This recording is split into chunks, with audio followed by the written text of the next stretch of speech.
ফরজ ওয়াতাসিমু বিহাবলিল্লাহি জামিয়া, এবং মুসলিম উম্মাহ কোরআনের ভিত্তিতে জামাতবদ্ধ থাকবে। এই মসজিদগুলোর মালিকানা কার? এই মসজিদের মালিক যিনি ওয়াকফ করছেন তিনি কি মসজিদের মালিক? মসজিদ ওয়াকফ করা হয় ওয়াকফান লিল্লাহ, ওয়াকফ হলো আল্লাহ সুবহানাহু ওয়া তাআলার জন্য। আল্লাহর জন্য ওয়াকফ করার পরে কেউ যদি বলে যে এটা আমার মসজিদ, সে মুশরিক হয়ে যায়। কারণ আল্লাহর মসজিদ আল্লাহরে দেওয়ার পরে সে যদি আবার নিজের মালিকানা মনে করে তাহলে তো সে মুশরিক। এরকম পৃথিবীর সব মসজিদ, কোন মসজিদকে বলা যাবে না এটা আমার মসজিদ। মসজিদে ন ইন্নামা ইয়ামুরু মাসাজিদ আল্লাহ, আল্লাহ পাক কোরআনে বারবার বলছে ওয়া আন্নাল মাসাজিদা লিল্লাহ, দুনিয়ার যত মসজিদ আছে সকল মসজিদের মালিক আল্লাহ, মসজিদের মালিক কোনো মানুষ নয়। তো সুতরাং আল্লাহর মসজিদে আমি বাধা দেওয়ার কে? আল্লাহ পাক বলছে ওয়ামান আযলামু মিম্মান মানা মাসাজিদ আল্লাহি আন ইউযকারা ফিহা ইসমুহু, ওই ব্যক্তির চেয়ে বড় জালেম আর কে হইতে পারে যে আল্লাহর মসজিদে আল্লাহর বান্দাদেরকে জিকির করতে, সালাত আদায় করতে বাধা দেয়। কিন্তু আমরা অত্যন্ত দুঃখজনক ভাবে দেখতেছি আমাদের সমাজে কিছু আলেম ভাই, তারা মসজিদের ইমাম সাহেব, তারা বাধা দিচ্ছেন, বলতেছেন যে আমিন জোরে বললে এই মসজিদে নামাজ পড়িয়েন না। আপনি বাধা দেওয়ার কে? আল্লাহর মসজিদেও আল্লাহর বান্দা নামাজ পড়বে, আপনার অসুবিধা কি? আপনার পিছনে সুদখোর নামাজ পড়তে পারে, ঘুষখোর নামাজ পড়তে পারে, দুনিয়ার অসংখ্য হারাম কাজকারী কবিরা গুনাহকারী নামাজ পড়তে পারে, অসুবিধা নেই। তো ওই ব্যক্তি নামাজ পড়লে অসুবিধা কি? সেই ব্যক্তি যদি আমিন জোরে বলে গুনার কাজও করে, অপরাধও করে, তো এটা তো ওইগুলা সে বড় অপরাধ না, এত বড় অপরাধ করে না। ওই সব বড় অপরাধীরা নামাজ পড়তে পারে, তো উনি নামাজ পড়তে পারবে না আল্লাহর মসজিদে?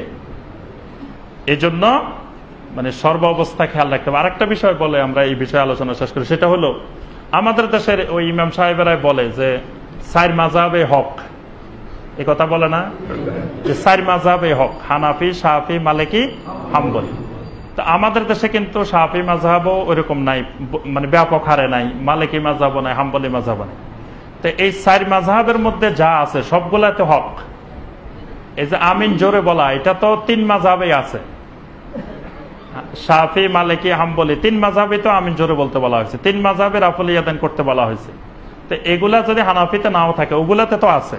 তো কেউ যদি ইমাম শাফির আমল করে, তা আমি তাকে বাধা দেওয়ার কে? আমি তো বলতেছি যে ইমাম শাফিও হক, ইমাম মালিকও হক, ইমাম আহমদও হক। তো তারা যদি হকই হয় তাহলে আমি আবার বাধা দিব কেন? কারণ যদি চার মাযহাবে হক হয়, তো চার মাযহাবের সেই এক মাযহাবে তো এটা আছে, তো তাহলে আমি তাকে বাধা দিব কেন? একদিকে বলতেছে চার মাযহাবে হক, আবার দলবাজি করে নিজের মাযহাবকে একমাত্র মাযহাব মনে করতেছে যে এটাই একমাত্র মাযহাব, এই মাযহাবের বাইরে আর কিছু এখানে মানা যাবে না। আবার বলতেছে যে চার মাযহাবে হক, তো চার মাযহাব হক হলে আরেকজন শাফি মাযহাবেরটা মানলে আমার অসুবিধা কি? এজন্য আমি যে কথাটা বলতেছি সেটা হলো মুসলিম উম্মাহর ঐক্য বিনষ্ট করা যাবে না।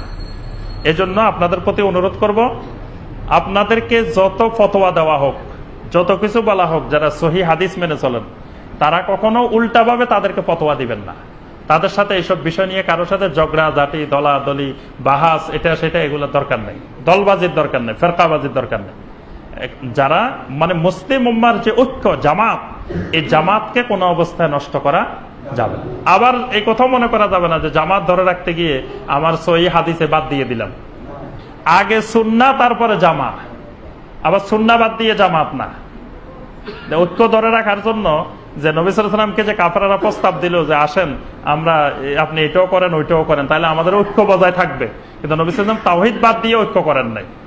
আপনি আবার সুন্নাহ বাদ দিয়ে ঐক্য করতে যাবেন না, জামাত করতে যাবেন না। এই জন্য সুন্নাহর আমল ঠিক রাখতে হবে। আর যে 5% আমরা নামাজি আছি, এই 5% ঐক্য থেকে, ঐক্যবদ্ধ হয়ে আমরা বাকি 95%কে কিভাবে নামাজি বানাবো, কিভাবে মসজিদমুখী করব, ওই কাজ করতে হবে আমাদেরকে।